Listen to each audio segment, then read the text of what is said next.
Assalamualaikum warahmatullahi wabarakatuh. Halo teman-teman semua, saya Widya Aprilia Puspitarini dari Sastra Jepang kelas Shift A. Dalam video ini saya ingin membahas tentang apa itu sumber hukum Islam primer dan akhlak mulia dalam diri Nabi Muhammad beserta contoh kisahnya. Oke, langsung saja kita masuk ke pembahasan yang pertama. Sumber hukum Islam primer itu terdiri dari dua sumber utama, yaitu yang pertama adalah Al-Quran, di mana Al-Quran ini merupakan sumber hukum Islam yang paling utama dan tertinggi. Beberapa poin penting tentang Al-Quran sebagai sumber hukum primer adalah Al-Quran diyakini sebagai wahyu langsung dari Allah kepada Nabi Muhammad melalui malaikat Jibril.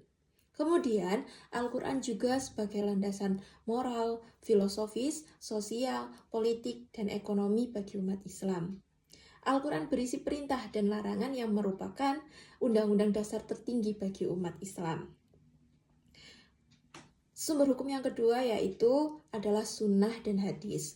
Beberapa hal penting tentang sunnah atau hadis yaitu diartikan sebagai perkataan, perbuatan, ketetapan, sifat, dan tingkah laku Nabi Muhammad yang digunakan sebagai penjelas dan pelengkap atas ayat-ayat Al-Quran yang masih bersifat umum dan memerlukan penjelasan lebih lanjut.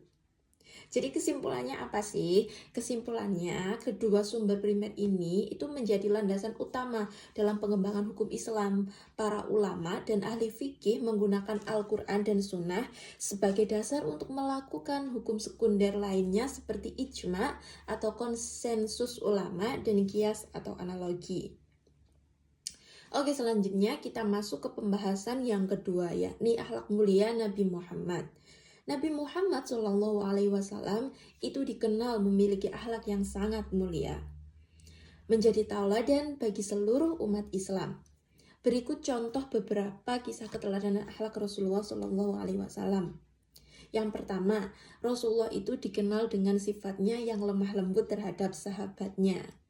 Salah satu contoh kelembutan hati Rasulullah itu tercermin dalam suatu kisah yang diceritakan oleh Anas bin Malik.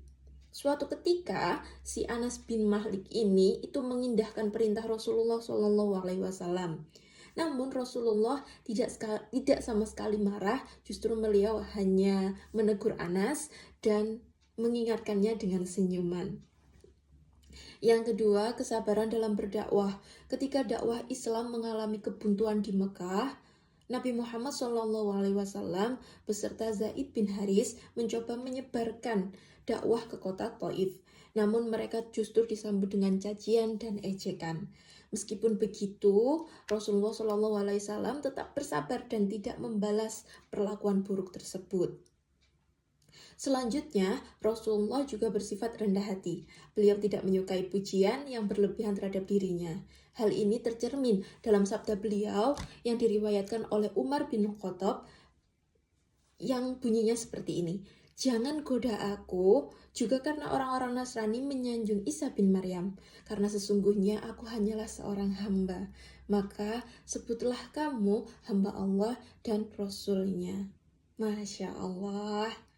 Jadi kesimpulannya teman-teman, keteladanan akhlak mulia beliau ini bisa menjadi suri tauladan bagi kita umat muslim dalam berperilaku dan bertindak. Tentunya masih banyak sekali kisah-kisah yang lain yang tidak bisa saya jelaskan dalam video ini. Terima kasih banyak karena sudah menonton. Saya mohon maaf apabila ada kesalahan dalam penyampaian, perkataan maupun tingkah laku. Saya akhiri, wassalamualaikum warahmatullahi wabarakatuh.